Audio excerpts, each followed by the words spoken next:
What's up, guys? You know what night it is? Wednesday night, off-centered with Dustin, the sports card dad. Cheers. Cheers, yes. Cheers, Dustin. Here you go. I have my watermelon-infused water to cheers you with. And I'm getting more and more compliments with this bottle. Is that 15 real bucks. watermelon, though? Or is that Yeah. the fake one? Yeah. This is actual watermelon. All the ladies are like, ooh, he's got watermelons. Little do they know it's just plastic watermelon on the bottom there. I look at it and be like, who put watermelon in here? I'm still getting more compliments. So if you're like a realtor and you want some good conversation starters, get one of these fruit infused bottles. This was $15 on Amazon and it tastes good. So affiliate link in the description below. I would literally need to sell like 1,000 of those just to get probably $100 back. So no affiliate, just a good bottle for $15. But anyway, man, what's up with you? Oh man, I was RVing for the last week. I was in northern Michigan, my parents' house. It was a lot of fun. We just basically, my wife and I were in the RV and the kids were in the main house with the grandparents. So it's kind of like a getaway, but not. It was good. It was good times. It looked fun, man. It looked like you had a good time. Yeah. Well, let's say hi to a couple of people, then we'll get into my dating life and my crazy weekend before we bring Coleman on. Great to see Brett in the house. South Stands 303 always here as well. There is Troy. And what up? And we have a great guest. I don't know who keeps asking about Coleman. Someone was nonstop asking to have Coleman on, but I don't know. Mention if it was you that you really wanted Coleman on, because I was like, damn, we are desperate. I'll just reach out to Coleman, see if he's available. And he's like, yes, I'm available. I'm like, great. The thumbnail's already made. This is easy. I don't have to do anything. We don't have to think of topics. Just great. Good to see you, Ryan, as well. And 9.1 is quite scary. If you saw Dustin's latest video, looks like it'll be the end of the world soon. So yeah, my Armageddon video today. Hope everybody enjoyed that. Great to see you, Brian, as well. There's Mike C, always in the house. Michael Stone, one of my dudes from Card Life. Great to see you as well. Hopefully I'll see you Friday. And let's see. Yeah, there's Michael Ham. He said hi to you. Philly Joe, always great to see you. He's another Card Life guy. Every Friday he hops on. It's wonderful to see what's up with Joe. And okay, Josh, great to see you as well. There is Ziggy. Good to see you, Ziggy. CV Sports Cards. And I do not have blonde highlights. I think I'm just in the sun so much that it's turning my hair a different color, but I do have some gray. Yeah, the gray. It's platinum blonde. Yeah. That's what we call it here. Because blonde would be embarrassing, but platinum blonde sounds there you cool. Go. But anyway, things have been good. Very social weekend. Went out on a date Friday. Not a girl that I'd really want to date, but just a nice time, like a nice time out. But like companionship. Yeah, like a. As in, I just don't find her that attractive, to be honest. Like, and I don't find her that mentally stimulating, which is really important to me. But it was a nice time. Point. You're just like, hey, I've got nothing to do on a Saturday night.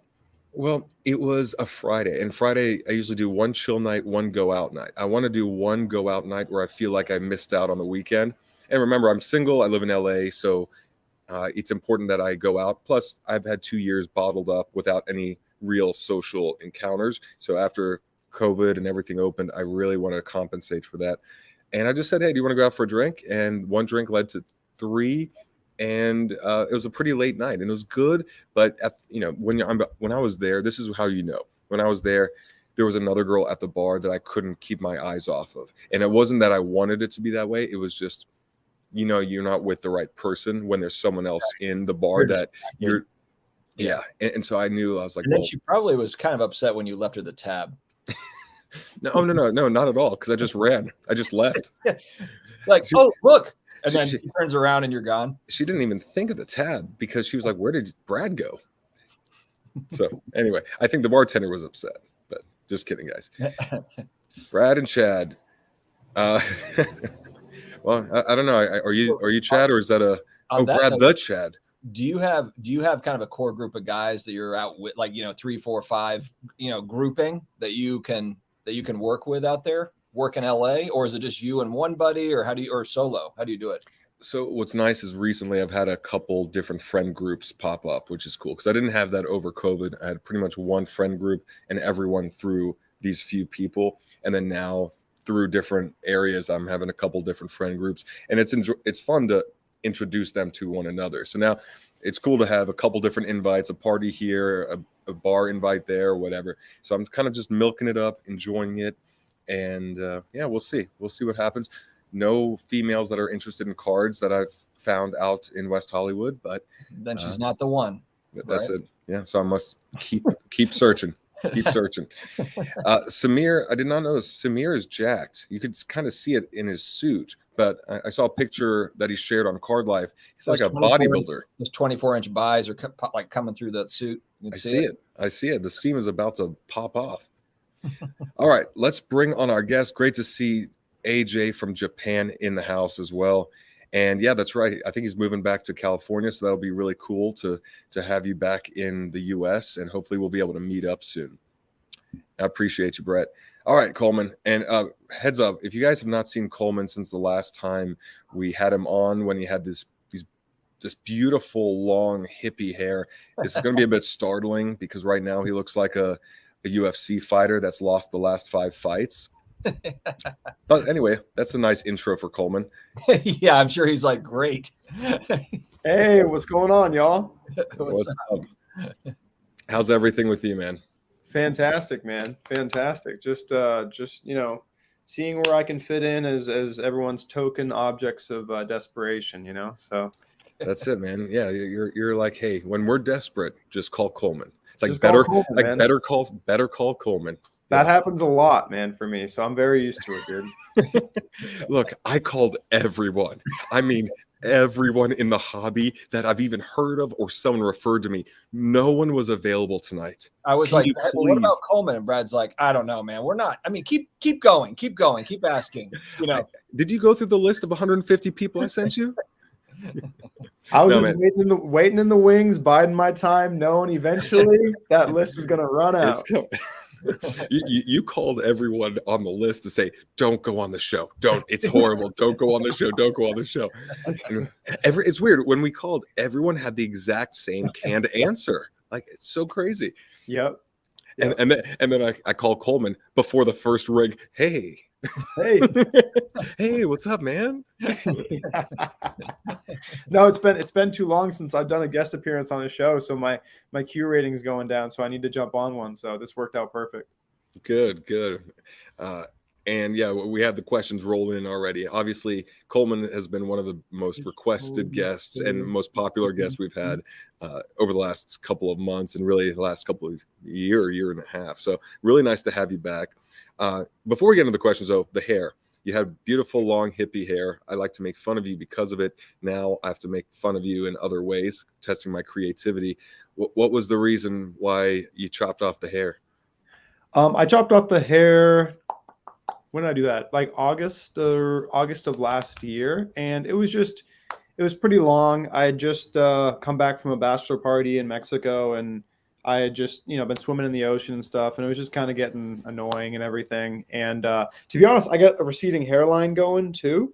And then I'm also balding a little bit on the crown. So it felt too like sports card guy of me to like have like the bald spot with the receding hairline and the ponytail. It just felt way too like underbelly sports cardy. So I was trying to go for like a fresher, like new age sports card look. So I felt pretty good about the decision. You do not want to resemble comic book guy from The Simpsons. Yeah. And exactly. And I mean, you are in good shape. You do your like trail running or trail mix eating or something. Teach trail mix making class. Oh, it's a duel. Yeah, I do it. Yeah, it's at the same time. Trail run while eating trail mix. It's crazy. Yeah. Very cool. Well, look, it's been I don't know how long it's been. 6 months, 8 months since we've had you back. Maybe something like that. It's been a while. I think longest it may have been when we opened up that box or shortly after that, I think, but it's been a minute. You mean that exciting break of Optic? Yeah. Was it? No, it wasn't Optic. It was Prism Retail. It was 2021 Prism Retail because you hit a flashback. Oh, it was Fast Break. Prism Fast Break 2021. You hit a LeBron flashback Fast Break, which was looking bad. The whole box was looking bad, and then you hit that, and it was great. Yeah, I mean, for as popular as breaking is, I'm pretty sure that one video deterred 1,000 people from breaking based on how bad it was. And the fact that the line that we had to say basically after every rookie card, every base rookie card was, well, it'll be worth something. Or do you remember what it was? It's like, if he plays a lot better, it might be worth something in the future. Yeah. We said that a lot, and then we also said, well, at least it's At for least- charity. At least it's for free. I think because at least you didn't have to pay because remember, no Well, one no, paid the for it. people paid. It's just that the money went to Oh, charity. that's The right. box Okay, was donated. Any dollar went to charity. So we that's said right. at least it's for At charity. least it's a write-off. It's for charity. Yeah.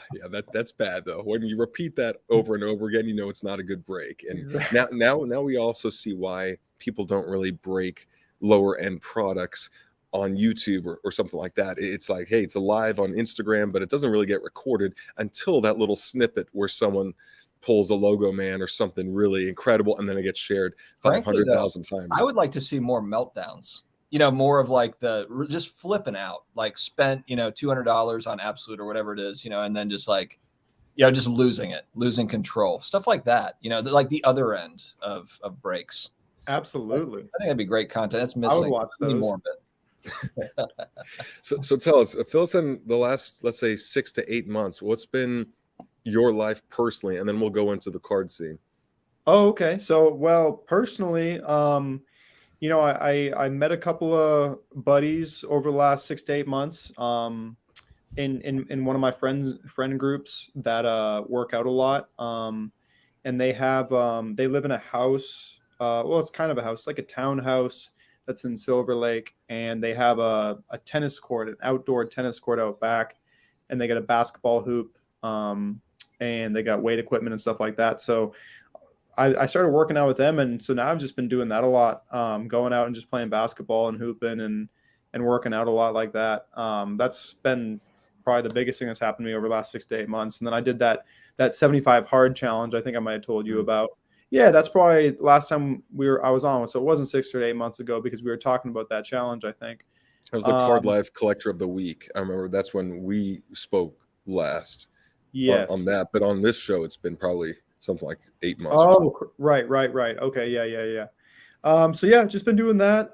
Been trying to get a lot of time in with family and everything because honestly, over the last 2 or 3 years, ever since I started my business, I got so obsessed with cards that I just wasn't putting probably enough time into like the work-life balance as far as friends and family and stuff. And then obviously the pandemic, kept us all away from friends and family too. So I've definitely spent the last 6 to 8 months trying to, work on myself like usual, but also like spend more time with friends, family. Definitely been flying out family members and stuff like that to come hang out with me and everything. And going back to Arizona and stuff to see friends and family and everything like that. So trying to like have more fun and, spend more time, relaxing and kind of enjoying life a little bit, but also, it's just tough because I'm so obsessed with what I do. I love it so much. It doesn't feel like work that I'll do it all week long for like 80 hours. And then I'll be burnt out by the end of it. And I don't know why I'm burnt out. And then I'm like, oh, it's because I've just been doing nothing but cards for like an entire week. So just trying to get a little bit better at that. So my question, just based on that scheduling, is has the card market where it's at now influenced your ability to balance more? As in, do you think if the card market was 6 months ago, a year ago, or when it was really good, do you think right now, at this moment, do you think you would be where you're at? Or is this like a sign that, hey, the market has slowed down, so I can take a bit of breaks as well? I think it lends itself to it. But honestly, when I would say September, October of last year, the market was really, really hot around the last national. And I definitely spent a good chunk of time doing leisurely stuff. So I don't know if it's so much. It definitely helps that the market is like softened up a little bit to where I can spend more time. I don't have to spend so much time doing work and everything. But no, it's more of just like a work-life balancing because, everyone talks about, and I'm not going to say it like the market is perfect, but everyone talks about the market being down and stuff. And, you know, on the lower end and middle end, I see so much activity still. Like, you know, my low end stuff on eBay still sells so much that I really do think the market is fine the way it is. It's just obviously there was a lot of money injected into it. And, you know, eventually you put so much money into a market like that, everyone now has the cards, nobody has the money. So at some point you have to start selling the cards to get the money back. And then, yeah, I mean, we've kind of seen the same thing with a lot of stuff like the crypto and other alternative assets and stuff like that. But, you know, the thing about cards is that it's an actual collectible.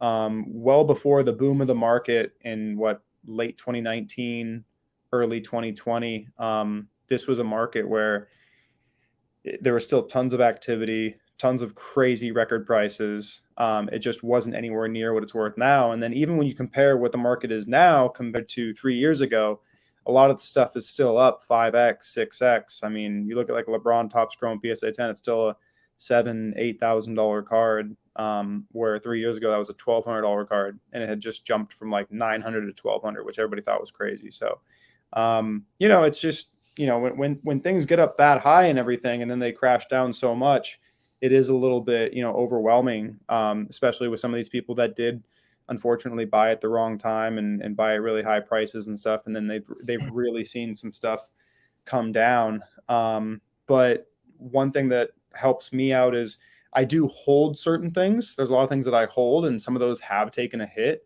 but I am lucky enough to where a lot of the stuff that I hold isn't really affected by a bad market or a softer market as much as a lot of the stuff that trades frequently. And then all the stuff that trades frequently, you won't really find me holding on to it too long. I'm really just trading for it, moving out, buying it, moving out, moving in, moving out, kind of just dancing along with the market and stuff. So I think that's kind of what you see with any market, whether it's a real estate market or a sports card market, is the people that are really into it and have their finger on the pulse.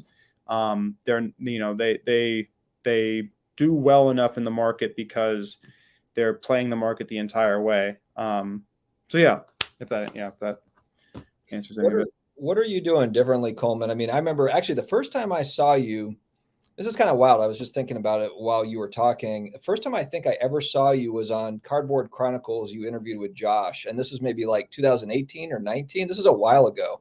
It was maybe, late 2019. Okay, yeah, it was a while ago. So I mean, you were in fairly heavy before everything kind of got going. You were in on that front end of it. What are you doing differently? You know, obviously, it kind of went bonkers 2020 and 2021 first half. What are you doing differently now? Are you more picky with certain players? Whereas, like, you know, in 2020, you could buy a bunch of different basketball prospects or different things and kind of move in and out of it. Are you being very specific with certain players or certain types of cards, or are you taking less, you know, maybe not trying to double your money, but maybe trying to just take 25% of a gain or whatever? Like, what's different? You know, what are the major differences, I guess, today versus back then? Yeah, no, a lot of things that you're saying basically. So one now is on a lot of stuff that I know is readily available. I'm not trying to clean up on it. I'm trying to just, you know, at least win on everything by a little bit. So, you know, I'm very used to now, like, trying to make 5%, 10%, 15%, sometimes 20% off of a card. Whereas before, like, you really could, you know, because the market was going up, you really could try to like have big returns if you hold on to a card or something. Also to players for sure. So I concentrate a lot now on, more than ever, I concentrate on the GOAT players, just because in whatever market, those players still sell. Like low-end Kobe Bryant rookie cards and PSA slabs, whether it's PSA 7s, 8s, 9s, even in this market, they sell on eBay for the right price. So like if you have a PSA 9 Upper Deck Kobe rookie card and the comps are anywhere from $60 to $80 on eBay, you can sticker that sucker at $79.99 with free shipping on eBay. And within like a week or two, someone's just going to bin it.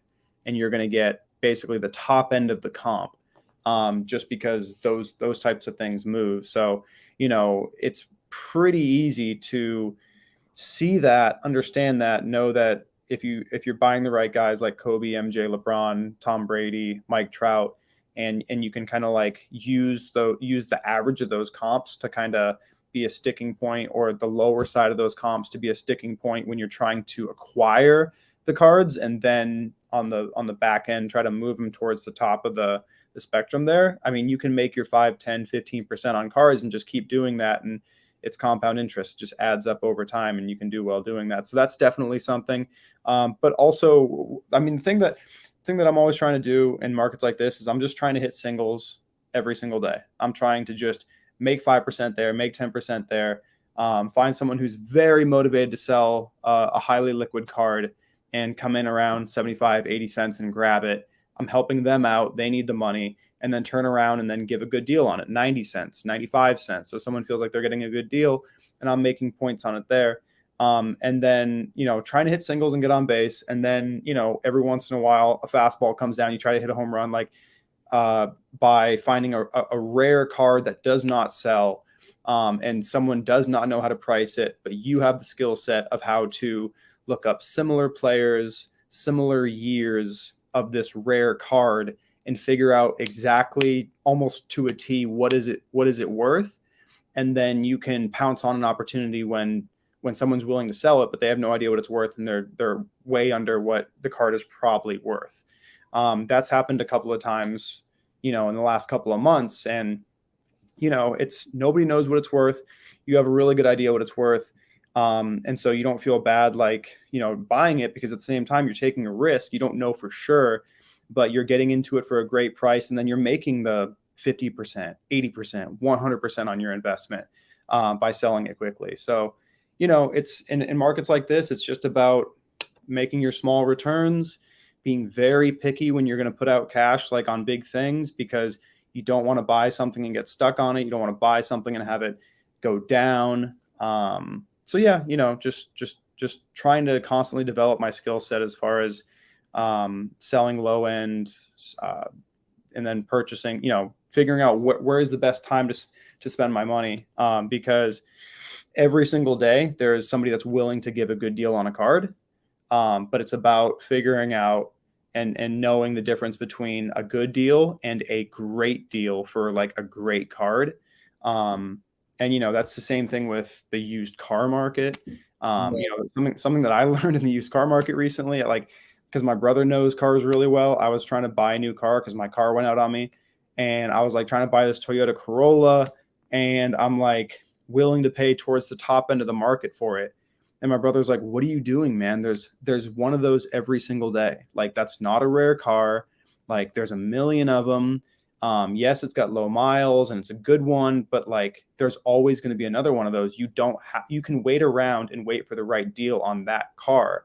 And then he was explaining to me, like, well, look, like, there's this Land Rover I'm trying to get from 2006 Land Rover, but in like the year range of like 3 years, there's only like 6,000 of them made, and they're tanks. They go to like 400,000 miles. So like a car like that, like, you can't argue as much with the price. You have to just grab it and stuff. So I relate that so much to this market, is if you kind of just understand the nuances and the intricacies and stuff like that, you can do well in any market, whether it's soft or hot or anything like that. And then the last thing I'll say on it is the market, in my opinion, it's not so much soft as it corrected from basically, like, you don't need to know anything to make money. Like, because a year or two ago, literally, you could come in off the street in the sports card market and like buy anything and make money. I miss it. That was fun. Yeah, it was a blast, right? It was a blast. But unfortunately, like, it's not supposed to be like that. It's not supposed to be easy or that easy.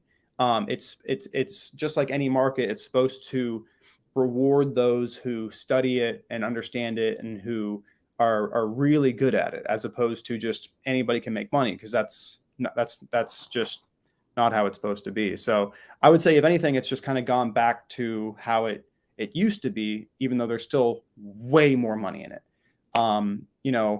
People are like talking about all the stuff that goes down, yet I'm looking at Michael Jordan, like, super grails right now. There's a Michael Jordan PMG Red that's on the PWCC Premier right now. It's at $480,000 with the BP added to it. It's got 8 days left in auction. That card is already at a historic record price.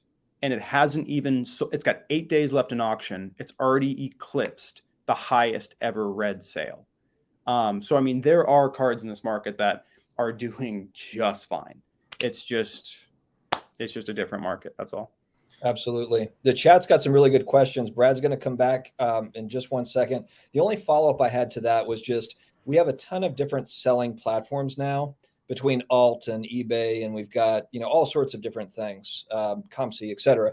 But are you seeing arbitrage, or I guess, are you operating in, grabbing something that you feel like was really cheap on the PWCC weekly and then going to alt or going to eBay? Because I keep seeing posts on, wow, this went for way under comps. This went for way under the last comp or that comp. And so I wonder about that. Are people kind of playing just because we've got so many selling platforms? You specifically, are you operating that way, or is it more kind of face-to-face dealings and people you've dealt with, in the past? Because you have a big network. So with that one, with the arbitrage, I do that, but I'm very particular with it, because now that we live in this completely data-driven, culture with the cards, you can buy something on PWCC Weekly for $7,000, or let's just call it $1,000. You can buy it for $1,000 on PWCC Weekly, and all the comps on eBay are 1,500, but you just bought it for 1,000, and now that's on Card Ladder. And now the last sale in July is 1,000. The previous sale of 1,500 is from June or May. Everyone's going to say now it's worth 1,000. So if you set that comp, you have to be fully prepared to have everybody try to beat you down and say, oh, well, it's only worth 1,000 now. But if you take it and put it on eBay and you stick it for 1,500, and someone, only looks at the eBay comps because they go on sold listings on eBay, sure, you might be able to get 1,500 for it. No problem at all. But yeah, like, that's definitely something that I look at and use. It's just, I try to be very specific with it. So one card that I just got on alt liquid auctions, right? Which, if anybody doesn't know about alt liquid auctions, for better or for worse, it's basically a wholesale market for cards, because all cards on there go, in my opinion, they average around 80 cents to 85 cents on the dollar of what cards should be going for in whatever market it is. I got a Zion Select In-Flight Auto at a 40, PSA 10, Pop 1. I bought that for $3,000 on alt liquid auctions. I listed it on eBay as soon as I got it, let it just sit there. And I put a high buy it now on it because I knew that there was comps that reflected way different numbers on that. So I knew I got that cheap. And then sure enough, I was out the other night with some friends and I checked my eBay and someone offered me $5,000 on it. And so I accepted that immediately. It probably is even worth a little bit more, but I was just like, whatever. So, I mean, there's definitely ways to do that. But the reason why I did that one, because a lot of people are doing this, but they're getting stuck with the cards. They're buying it for 80 cents, 85 cents, but now that's the new comp. But with that particular card, it's a Pop 1. There's the only one. If you want that card, I have it. So that's what I'm talking about with specificity, is like really understanding that if you're going to set that comp, which is what I did, I set a comp for 3,000. So now if anybody wants to go and check out the data for that card on Alt's website, they can see the card sold for 3,000. So they might come to me and say, well, you bought it for 3,000, so I'm only going to pay 3,000. And I can just go, fine, that's totally fine. Have fun finding the other one, because there isn't. So, I try to do that because that way, at least I'm building some leverage into my side of it. But a lot of people will go and just buy, things that aren't as rare, and then they set a new comp, or they don't realize that the market is just kind of going down on that card. They think they got a good deal on it, and they actually just paid market for it. So, but with PWCC Weekly, one thing I noticed about that is things almost always sell a little bit lower on PWCC Weekly. So you absolutely can arbitrage that, buy it on PWCC Weekly, sell it on eBay, maybe make a little bit of money. Where I find more value in the PWCC Weekly comps is using those comps to get a good deal on a card at a show or personally or something like that by using those comps. Well, hey, it's just sold on PWCC Weekly for 7,500, or just sold on PWCC Weekly for $500. But in reality, you might understand that card's actually probably worth $600 or $700 or something. So, yeah. Okay, great points. I love that how you mentioned you're setting the comp, and now it could be worked against you unless you have scarcity on your side. So I haven't heard that angle from you. I haven't heard that, but that's really based on how much data is available and how many people are using it. So I love that. Uh, Number one, are people treating you differently now that you have short hair? Now that you're more intimidating, Were you less listening to any of that, Brad? less feminine? I mean, it was just distracting me. So I mean, that's not a serious question, but I wonder if people are treating you differently. And the other thing too is now that you're on more interviews, I wonder if people are giving you better deals just based on recognizing you. Do you actually get like preferential treatment, do you feel, in person based on being friends with Sasha and just being more of a public figure? I don't know that I get preferential treatment. Maybe I do. I haven't been aware of it if I do. I personally, so the attention Sasha gets when he goes to a show or something, or in this community, is so much different than the attention that I get. Like I feel like I would be like if this was like Hollywood, I would be like a C- actor, like or something, and Sasha would be Well, like, I mean, aren't you a C- That's actor anyway? That's green. Aren't you a failed I actor would- anyway? I would kill to be a C- actor in Hollywood. Like that's actually pretty cool. You're the a dream. name. That's the dream. Yeah, that is the dream. That is the dream. But no, I wouldn't say I get preferential treatment or anything like that. Maybe a little bit because of the hair change. People might think that like I'm a little bit less progressive and more like right leaning or something. And in the card community, I feel like most people are right leaning. So maybe that is a thing. So Yeah, maybe either that or like, oh my god, look at that hot chick. Oh, that's Coleman. And then now you have the haircut. They're like, oh, that's not hey, a no girl. joke. I was at a FedEx the other day, and there was this chick at the copy machine, and from the back, I was just like, wow, she looks like a stunner. And then she turned around and she had a beard. Welcome to And I was LA, like, man. I was like, you know what? And that's fine. That's fine. And I should still be attracted to her. And then you asked her out. And that's guys are fine. together. And that is fine. Well, one thing. Okay, back to the cards though. I was going to ask because you were talking about PWCC auction and alt and the amount per card.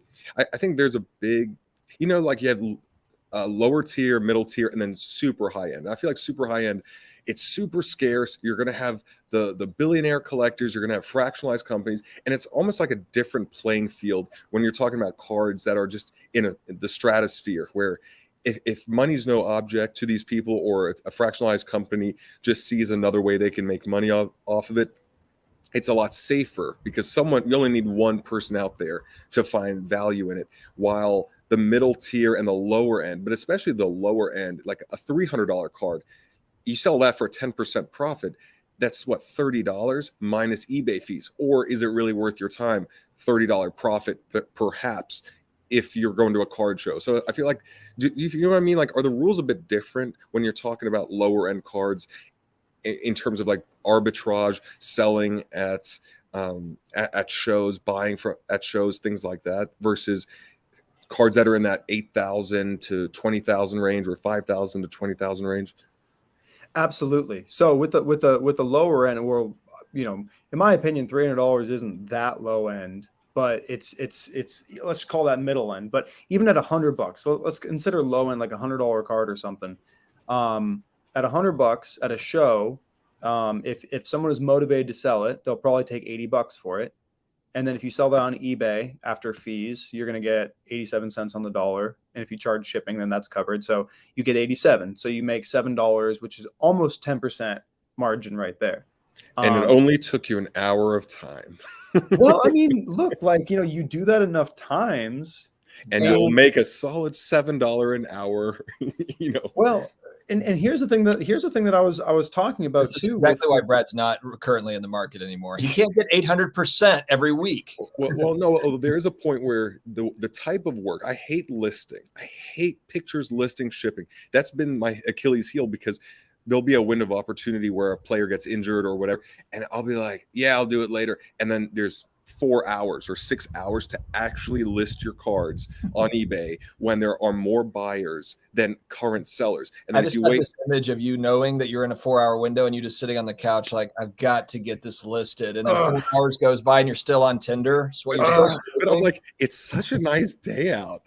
I'm Okay, seriously so hey, everyone hates listing. Everyone hates listing. So I have absolutely developed that skill in the last 3 years. And what I do is my whole thing is 10 a day. And if you do 10 a day and you do that for a long time, you start to get really efficient at doing it and figure out ways that are really efficient at doing it. So I can photograph 10. I've figured out that I can photograph 10 cards front and back, find them on eBay, do sell similar item, literally change the title a little bit, put my photos on there, and then maybe a couple of different options I change, and then list it and list all 10 cards. I can do that in about 25 minutes, 10 listings. So, I mean, if you're doing 10 listings a day, that's 70 a week, and it only takes you 20, 25 minutes to do if you get really efficient at doing it. If you ain't got 25 minutes in a day, like, you're probably on Tinder too much, Brad. Well, Brad, well, for one, it's Bumble and Hinge. It's Bumble and Hinge. It's Bumble and Hinge until I get approved for Raya. When I get approved for Raya, I will ditch Bumble and just. Is Raya an exclusive dating app? Raya is the one that I think Ben Affleck and John Mayer were on. You need to sell a lot more cards to get accepted into Riot. I don't think they're going to take kindly to my card clout, regardless. But anyway, no. I know that's the thing I hate. I hate listing. I hate shipping. I hate packing up, and it's something that it has slowed me down and taken away the process, or like taken away the turnover, especially when turnover is very key at certain moments with active players, not with goats and all this stuff. But instead, it's hey, there's only this headline's only relevant and only getting people to act out of emotion for 6 hours. Like Deshaun Watson was a perfect example. That was one where I actually sold at the right time because I said, this is unbelievable. The Browns signed him. It's guaranteed. People seem to forget that there might be some legal action. I bought Deshaun Watson's after the news broke that he was going to be in 23 women were going to accuse him or going to take him to court or whatever, and his card prices plummeted because right before that was just trade talk, so it plummeted. But I did not wait for the bottom, and I was buying, and it kept going down a bit more. And then of course Prism Silvers aren't really special. Pop counts are still trickling up. More people are leaving the market because this was February, this was like March 2021 when I bought them, something like that. And then peak COVID's open. Well, for him it wasn't the peak, just because for him, just because the news was huge, I think in January that he might get traded, and that's where his peak was earlier. So once I waited for that news to drop, I was like, oh, this is great. I don't think it's as serious. I think it'll be settled, blah blah blah. And prices went down, but I didn't wait for the bottom. And then it was the whole, well, the country's open again. People can go outside and spend money elsewhere. And that's when we really hit that dip. And so I waited until I was just waiting. I'm like, well, something's got to happen with Deshaun. If not now, maybe next year. And maybe hopefully Deshaun comes back the following year and whatever. And fortunately, there was a little window where he got that massive contract from the Browns. I listed everything. I sold. I think I broke even. I know some I made a profit on, but very small, maybe $100, 150. Some I probably lost $50 on, or like 100. But I think overall I broke even on a very high risk card and player. But it's only because I took advantage right at that time before all the other sellers went on eBay to then list their cards, and then all the buyers realized, hey, I was just acting out of emotion. I don't need to pay these amounts. And so that was a good example. But anyway, I hate listing. My question for you, Brad, is do you keep track of your sales? Like when you sell something, do you keep track of like how much profit you made or loss on it? But a lot of cards right now are graded. So I mean, I have like 600 cards. I haven't even taken out of the boxes just because I know it's lower end, first year select, whatever. They're cards that was like $10 per card to grade, and maybe $2.50 or $3 per card. So it's like I know the average would be low on those. The Deshaun Watsons and the ones that I got off of eBay, buying singles, those are the ones where I know, and those are the ones that I used to do videos on, saying, all right, this is how much I bought it for, this is how much I sold it, these are the fees, and doing it that way. But then I also realized I have too many cards, right? Like that's when I started going with less cards, higher value, because it became like this overwhelming inventory. And that wasn't fun either, because that's more listings, when I'd say I'd rather just have 50 cards total than have 400, because now I'm turning to this like full-blown business card where shop. and that's not the kind of business I wanted to have. That's, I like more of quality over quantity, but I had to build up to even a $300 card, which was mind-blowing when I got in. When I'm 12 years old, a $30 card was a ton. So absolutely, get to a $300 card for the longest time was like, are you serious? Like this could buy, like, you can go on a cruise for $500. I can go on a cruise for $500, $300. Yeah. So anyway, that's where I was at. Got you. Well, I was just asking because, for instance, like, I'm not like, maybe I might not be doing as well as I was doing maybe a month ago or 2 months ago, or like in January or something like that.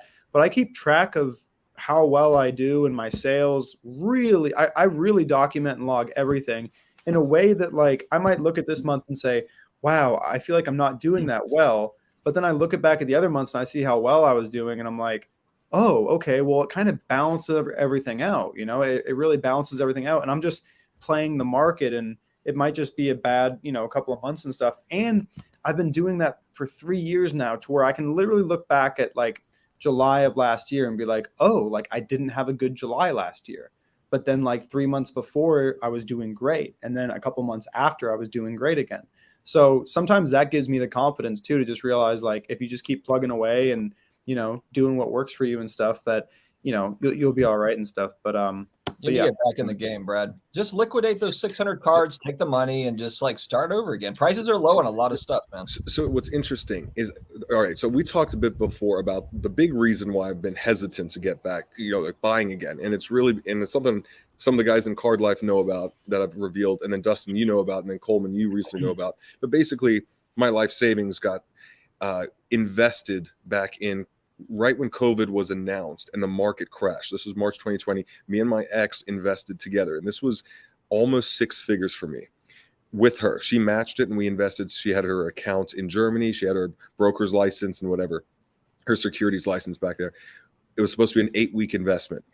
2 years and something X amount months later, 2 years and 2 1/3 years later, I still haven't gotten that back, plus the profits. But this was a good amount of my life savings. So it's a bit hard to like go in on this while that is looming, and now I'm looking at a potential lawsuit against her. So I mean, I just say this because we all have real stuff going on behind the scenes, and this was the big thing that I said, dude, you tell me my 10 years worth of life savings is in jeopardy because I invested at the right time in the right things, but I may have trusted the wrong person, or that person trusted the wrong person, which is what I'm thinking. And now a lawsuit might have to be the next move. That's a big reason why it's not as easy to say, hey, let me dump in another 30,000 into inventory and start again. The flip side is moving the slabs I have now. You're absolutely right. I just contacted a guy at Whatnot, because Whatnot's headquarters is right here. And I said, look, I don't want to have a Whatnot account and do this myself. That's not my thing. What I'd like to do is liquidate all of this to a Whatnot seller that would gladly take it at cost, what it cost me, and there's still some margin there, and work out something where they're getting extra exposure, or I could shout them out, or do something where, because it's a favor to them, because I'm breaking even and their profit margin isn't as high, I'm still contributing in some way. That way I can start over, and now I get to look into some cards that really I like, but I've felt like I need to move this first. I just haven't been taking the action. So I mean, again, a lot of it just comes down to not taking action when I need to, but now that's what it's looking like.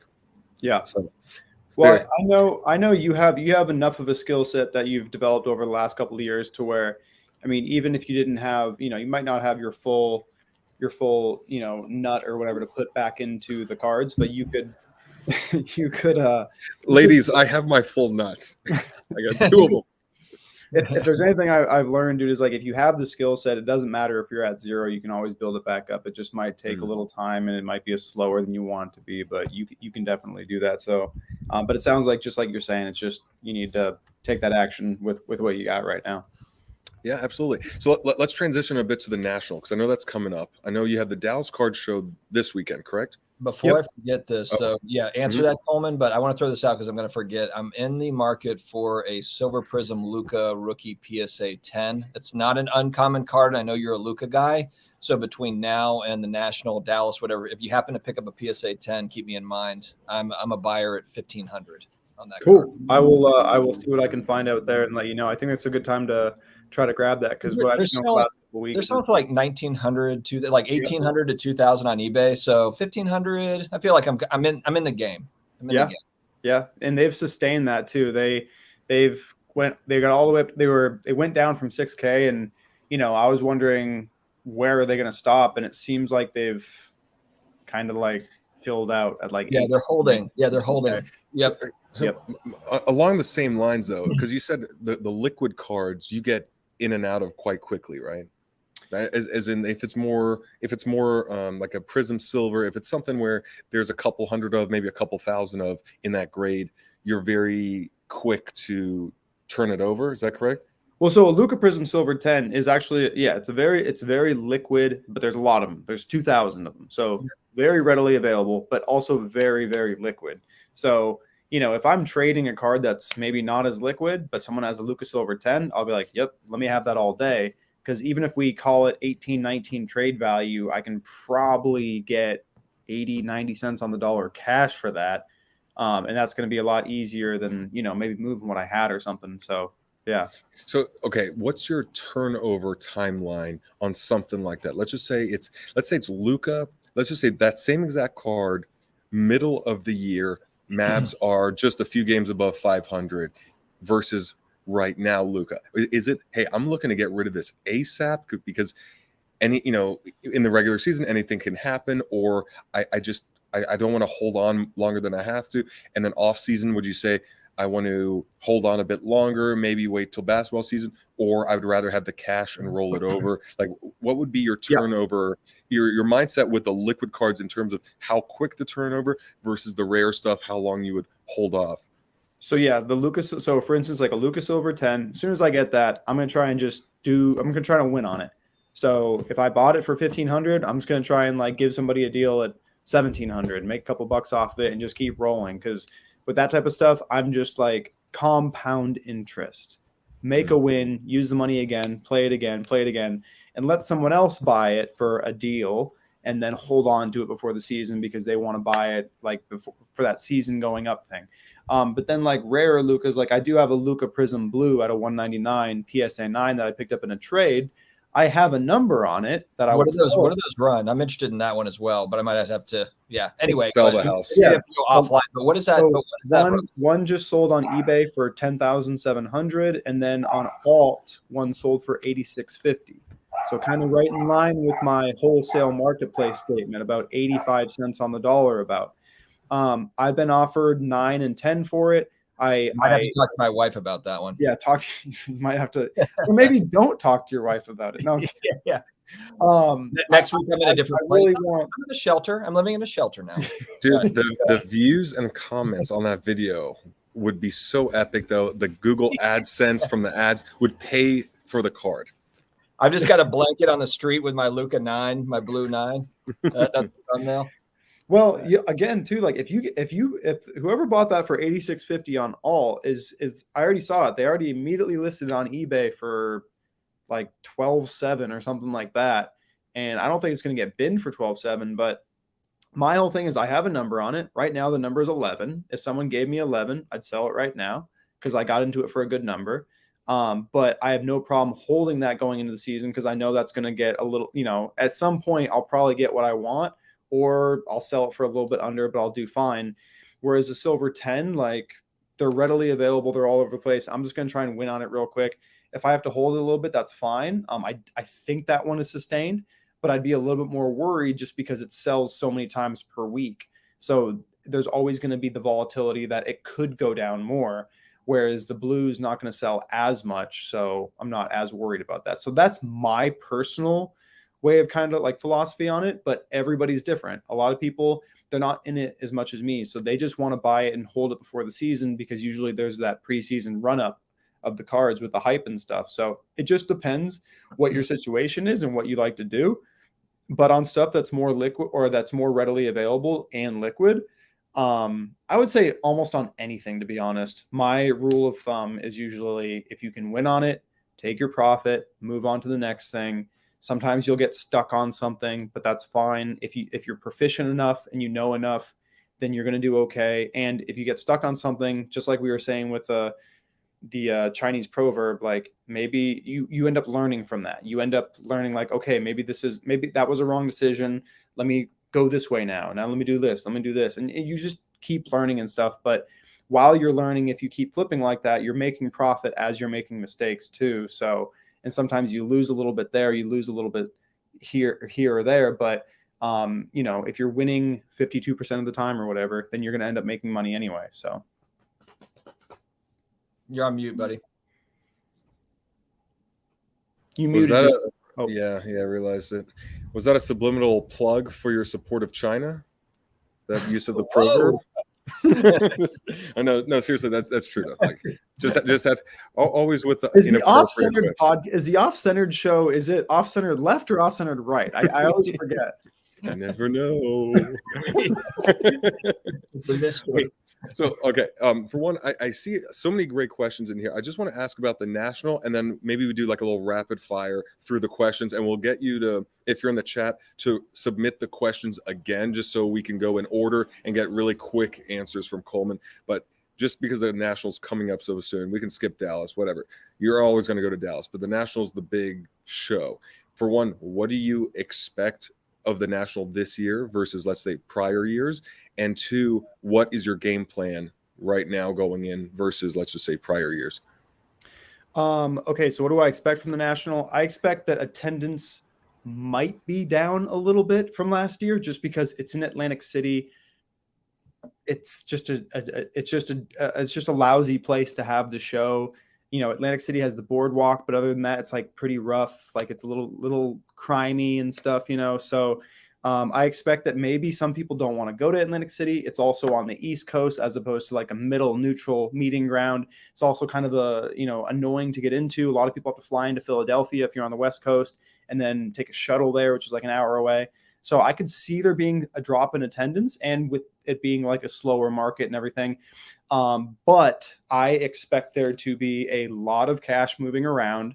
I think that if you're a whale, and when I say whale, like some of these guys that will be bringing multiple hundreds of thousands of dollars to the show, some even in the millions, like bringing that to the show to buy, they are going to be, if they're buying the right stuff, they're going to create generational wealth through their buys at this show, because of how much people want to sell and are scared and are willing to let go of absolute museum pieces for not pennies on the dollar, but definitely discounts.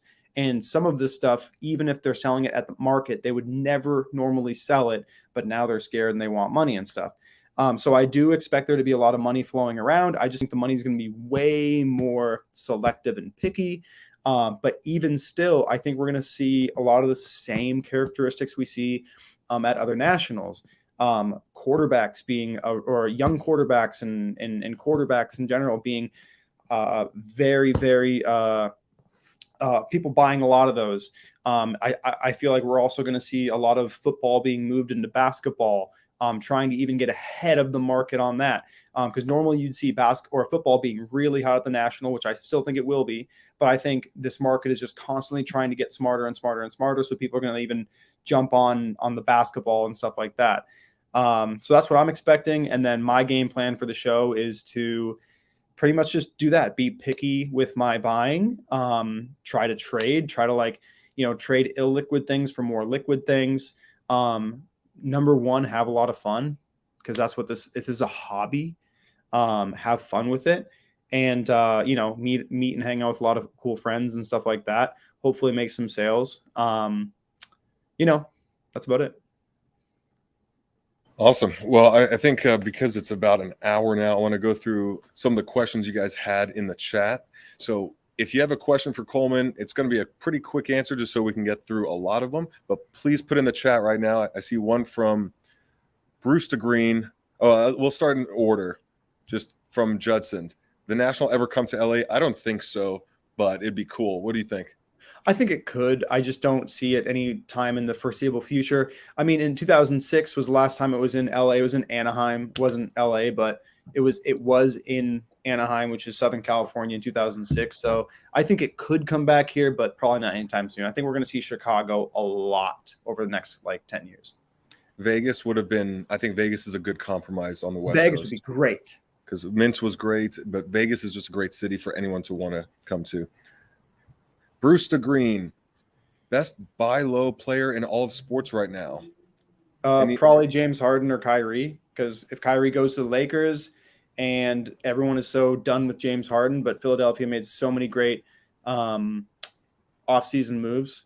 And again, I'm just basketball really speaking, so I don't know. Maybe there's better ones for other sports, but I think those are two. But they're also extremely high risk, so just be prepared for that. Okay, awesome. Rip and list.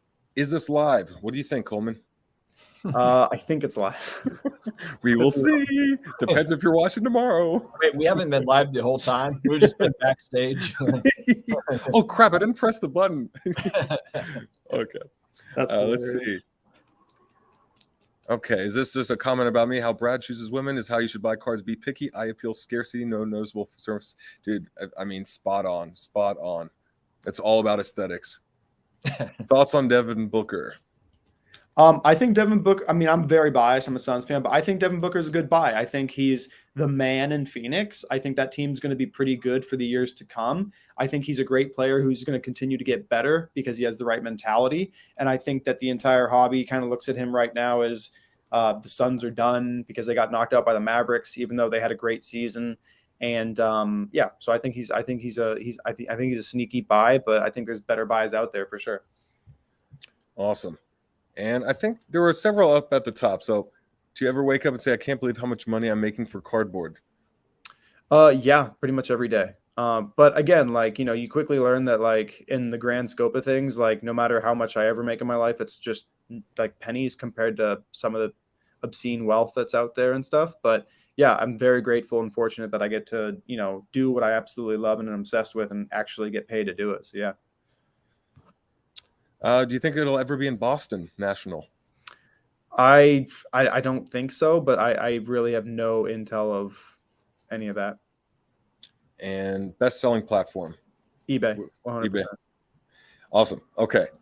Oh, yeah, this is actually a good one. Coleman grading cards, because I know you mentioned cards you were holding on to until the grading level was at a price that made sense. Yeah. So, I literally just submitted some cards to my group subber, who's a private group subber. He's not taking anybody on right now, but he's got an account with PSA, which for value right now, you get it back in 150, 160 days. So it's like 4 or 5 months. And it is $18 a card if you have an account. If you're going through a group subber, it's probably going to be like $21, maybe $25. That is basically back to where it was, which is crazy. So there are a lot of grading opportunities right now with cards. In fact, I was at Burbank for about 3 hours today, literally just going through their raw card showcases and having an associate that worked there open cases for me and literally just sit there and assist me the entire time so I could open up cases and inspect cards and see which ones I thought were gradable.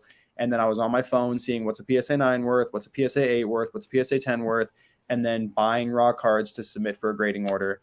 And I guarantee when I finally get it back, it'll make me a good chunk of money off the investment. Awesome. And there were a couple questions regarding new sets. So what do you think of all the new sets of this year? And then there's a similar question, your take on Panini ramping up printing. Are you touching any of the new stuff? Is it concerning you? Is there anything that interests you with all the new stuff, with all the different parallels and how the numbers are just there's no new sets that really are jumping out at me that I thought were incredible or cool or anything. If anything, like just the stuff that I'm seeing just makes me go back to the stuff that I love so much, the 90s stuff that I just think is so cool and so state of the art and so rare and awesome. So there's nothing really that's jumping out at me. I would love though if somebody did have some things like that were jumping out at them, and I would love to talk to them about it and find out why they feel that way and stuff like that, because I'm sure like, I don't have a really good taste of like collector taste. Naturally, I just kind of develop it through talking to other collectors and stuff. So, and then also the printing thing is definitely worrisome, but I think it's pretty natural. If Panini is looking to exit the market, why not print as much and make as much money as possible? So yeah, it's a little bit concerning. But that being said, like, I'm sure it'll be fine. So we'll see. Cool. I have one question personally just to end it, which is, we are about halfway through 2022. What do you think the rest of the year will look like for the hobby? And is there a bold prediction or something major you think will happen between now and January 1st? I think what we're going to see is possibly, I think we'll see slower buildups in prices that reflect more what the hobby was a couple of years ago. Not like this crazy run up where a card is worth $1,000 now and then start a season it's worth $5,000. But it wouldn't surprise me if we see, stuff that gets run up before season starts and, for a lot more money. So I just think in general, we'll see the market, slowly build. Can it still go down? Sure, it can still go down, but a lot of this stuff on like a base level is collectible. And what I'm seeing is a lot of collectors that are buying stuff right now because they feel that it's too cheap. Can the economy get worse and stuff go down? Of course, absolutely. That's just always going to be the case. I'm actually very optimistic for the second half of the year here. And then bold takes of things that could happen. I don't have any bold takes of things that can happen. I know that there will be things that happen in the hobby, surprises that happen in the hobby that make things go up and down. So, I'm sure, like I was saying, like Kyrie to the Lakers or something is going to make Kyrie stuff just absolutely fly off the shelf when you couldn't give away Kyrie cards yesterday. So things like that will happen. As far as like hobby news, I'm sure, we're going to hear something about Fanatics with Panini or something like that. But yeah, nothing crazy. No hot takes. I've got a pretty obvious hot take. I mean, everyone's thinking it, but when the Saints march to the Super Bowl and Jameis Winston rookie cards go absolutely ballistic, and we're looking back like, my God, I could have gotten all these Jameis Winston cards for nothing. And now look. But I mean, I know everybody was thinking the same thing. He wins the Super Bowl. He wins the Super Bowl, goes to the Super Bowl party, steals the crab legs there, goes to jail, and everyone wants to ditch his cards again. No, I think that's a double spike. Just spikes again. Yeah, you can short him. He just becomes like a spokesperson of Joe's Crab Shack or one of those places like Lobster Maine or something like that. But anyway, yeah. Great show. Thanks so much for joining us. You've now moved up the list to the second to last person we'll ever ask back. So thank you. Oh, fantastic, man. I'm honored. I'm honored. But seriously, definitely connect with Coleman on Instagram if you're not already doing so. Coleman Cards, as you see, that's how he made his name. And you can check out all of his cards that you list there for sale, as well as what for trade. Yep. Usually just for sale. Okay. And then both, yeah. And then the big shows you always go to, Dallas, National, and pretty much any bigger show, more than likely you'll be in attendance. Yeah, bigger shows, 300, 400 table shows you usually see me at. Sounds good. I just have to throw that up. Good luck. I don't Another see that. prediction. Brad gets engaged. That's bold. Let's go. I mean, if it's like if she's loaded right now, I'm like, well, if you're loaded, she's loaded. She's loaded. You're in a vulnerable spot right now. So that you should put that on your profile. Look like need a rich lady right now. Sugar mamas. What I'm looking for in a partner, loaded. Oh man. Well, the funny thing is the prompts on Hinge. It's like what turns me on, whatever. It's like food, what I like doing, fine dining, fine travel, private jets. I mean, at least that's the LA thing here. You get a lot of that. Absolutely. But anyway, it's funny. Guys, thanks so much. I do have to pee, as you, I'm sure, are well aware, but I will see you guys next week. Have a good one. All right. See you guys. Thanks.